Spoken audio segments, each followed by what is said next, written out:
সাবেক সেতুমন্ত্রী ওবায়দুল কাদের ও ১৩ জন সচিবের বিরুদ্ধে মামলা করেছে দুর্নীতি দমন কমিশন দুদক। গেজেটের বাইরে গিয়ে ঢাকা এলিভেটেড এক্সপ্রেসওয়ের আবাসন প্রকল্পে ফ্ল্যাট বরাদ্দ দেওয়ার অভিযোগে মামলাটি করা হয়। দুদকের মহাপরিচালক জানান, এই প্রকল্পে ক্ষতিগ্রস্তদের পুনর্বাসনের জন্য অধিগ্রহণ করা জমিতে অবৈধভাবে আবাসন নির্মাণের উদ্যোগ নেওয়া হয়েছিল।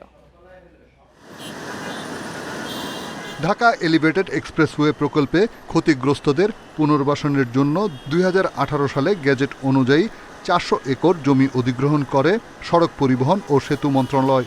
পরে গেজেট না মেনে এই জমিতে সরকারি কর্মচারীদের জন্য আবাসন তৈরি করা হয় বলে অভিযোগ দুদকের। এই ঘটনায় সাবেক সেতুমন্ত্রী ওবায়দুল কাদের এবং সাবেক সচিব খন্দকার আনোয়ারুল ইসলাম, আহমদ কায়কাউস সহ ১৪ জনের বিরুদ্ধে মামলা করেছে দুদক। রাষ্ট্রীয় ক্ষমতার অপব্যবহারের মাধ্যমে ঢাকা এলিভেটেড এক্সপ্রেসওয়ে প্রকল্পে ক্ষতিগ্রস্তদের পুনর্বাসনের জন্য নির্মিত ফ্ল্যাটে বাংলাদেশ সেতু কর্তৃপক্ষের কর্মকর্তা কর্মচারী সহ প্রভাবশালী ব্যক্তিদের বিরুদ্ধে ফ্ল্যাট বরাদ্দ নেওয়ার অভিযোগ অনুসন্ধানকালে প্রমাণিত হয়েছে।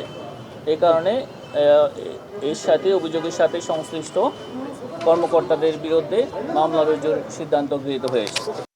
এদিকে ১৬.৫ কোটি টাকার অবৈধ সম্পদ অর্জনের অভিযোগে ঢাকা ১৬ আসনের আওয়ামী লীগের সাবেক এমপি ইলিয়াস উদ্দিন মোল্লা ও তার স্ত্রীর বিরুদ্ধে আরেকটি মামলা করেছে দুদক। অস্বাভাবিক লেনদেনের মাধ্যমে অপরাধলব্ধ অবৈধ অর্থ জ্ঞাতসারে হস্তান্তর, স্থানান্তর, রূপান্তর করার অপরাধ অনুসন্ধানকালে প্রমাণিত হয়েছে। দুদক জানায়, ইলিয়াস মোল্লা ও তার স্ত্রীর ব্যাংক হিসেবে ১৮১ কোটি টাকার বেশি সন্দেহজনক লেনদেন পাওয়া গেছে। তদন্তে সম্পদের পরিমাণ বাড়লে তা চার্জশিটে অন্তর্ভুক্ত করা হবে।